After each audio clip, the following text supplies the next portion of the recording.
আমি এখন আছি চুলার পাড়ে। আর সিলেটের ঐতিহ্যবাহী একটা রান্না, সেটা হচ্ছে মুরগার গোস্ত দিয়া কচুর মুখী। অ্যান্ড কি যে মজা হয়েছে। কি ভালো লাগে না? চুলার পারে ব্র্যান্ডিং দিয়ে দাও, বইলা দাও প্রতি বুধবার।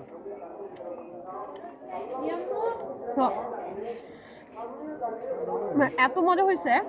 সি মাই প্লেট, চেটে পুটে সাবার। আমি কিন্তু এই সময় মানে ভাত খাই না, দুপুরে ভাত খাই না, বাট চেটে পুটে সাবার।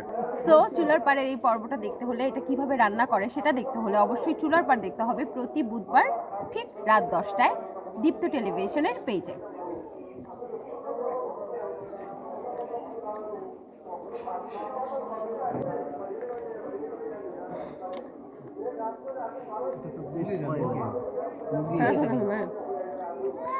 সেই মজা।